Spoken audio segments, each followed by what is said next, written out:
Қайырлы күн болсын, ардақты ағайындар. Жана мынау тиктоктан қазақтың бір қызы шетелдік американдық жігітке тұрмысқа шығып жатыр екен. Соның комментариясын оқып отырсам, бір қазақтың жігіті, азаматы, аға буын сол жазыпты: айналайын бақытты бол, бірақ қазақтың қанын бұзбаңдаршы деп. Соған бір кісі: қазақтың жігіттері құрысын, бәрі Бишімбаев деп жазып қойыпты. Қазақтың жігіттерін жамандау, даттау, қаралау қатты белең алып кетті. Бәрі бірдей Бишімбаев емес. Бишімбаев еріккен байдың баласы, ойына не келсе соны істеген. Бишімбаевтың жыры жетті. Бір Бишімбаев бүкіліні мысал болды қазір. Қайтетсе Бишімбаевты мысал қылады, әйелін ұрып өлтірді деген. Біздің қазақ өзі азы халық, санасы тобырлықпен, топастықпен уланып болды.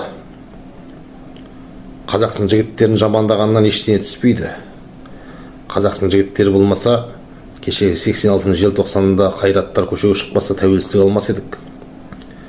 Қазақтың жігіттері болмаса, бүгінде Мәскеу орында болмас еді, бауыржан аталарымыз қорғамаса. Қазақтың жігіттері болмаса, осы кең байтақ қазақтың даласы сақталып қалмас еді.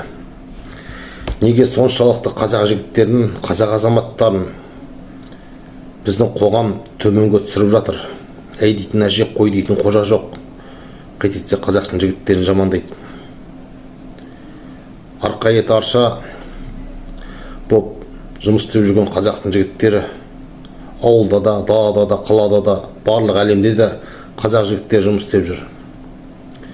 Мұндай бейбастақтықты, бетімен кеткен сөзді қазақ жігіттеріне айтуды қою керек. Қазақ жігіттері біреудің әкесі, біреудің ағасы, біреудің інісі, біреудің тынысы.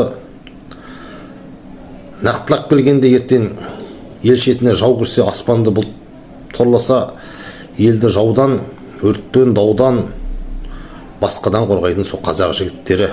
Американдық күйеуболлар, африкалық зәңгілер, күйеуболлар, түріктер, басқалар келіп біздің жерімізді қорғамайды.